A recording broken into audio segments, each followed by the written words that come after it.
సిద్దిపేట జిల్లా జగదీపూర్ మేజర్ గ్రామ పంచాయతీలో ఎల్నినో పరిస్థితుల నేపథ్యంలో ప్రత్యేక గ్రామ సభను సర్పంచ్ పానుగట్ల శ్రీనివాస్ గౌడ్ ఆధ్వర్యంలో నిర్వహించారు.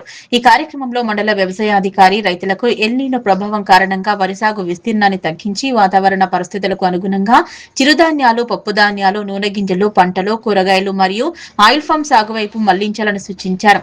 పంటల వైవిధ్యీకరణ ద్వారా రైతులు నష్టాలను తగ్గించుకుని స్థిరమైన ఆదాయం పొందవచ్చన్నారు. అనంతరం టెక్నికల్ అసిస్టెంట్ సంతోష, విబిజి రామ్జీ తెలంగాణ జలశ్రీ కార్యక్రమంలో భాగంగా నీటి సంరక్షణ కోసం చేపట్టాల్సిన ఇంకుడు గుంతలు, ఫామ్ ఫండ్, ఊటకుంటలు, బోరుబావుల రీఛార్జ్ నిర్మాణాలు వంటి వర్షపు నీటి సంరక్షణ చర్యల ప్రాధాన్యతను పోస్టర్ ద్వారా రైతులకు వివరించారు.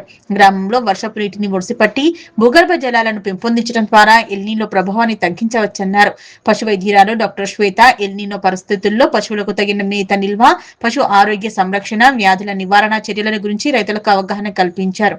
ఈ కార్యక్రమంలో పంచాయతీ కార్యదర్శి, విద్యా వికాస్ ఆరోగ్య శాఖ ప్రతినిధి జితేందర్ రెడ్డి, విబిజి రామ్జీ ఫీల్డ్ అసిస్టెంట్లు, వార్డు సభ్యులు, గ్రామ పెద్దలు మరియు అధిక సంఖ్యలో రైతులు పాల్గొన్నారు.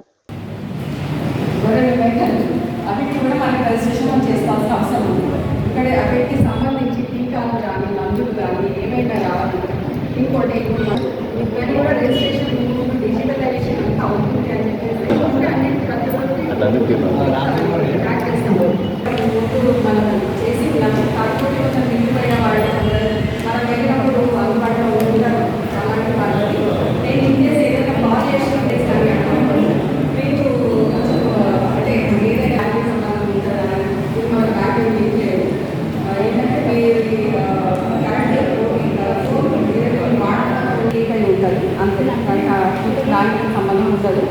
ఖచ్చితంగా మీరు రిజిస్ట్రేషన్ చేసుకోవాలి. ఎందుకంటే ముందు రాబోయే పరిస్థితి అంటే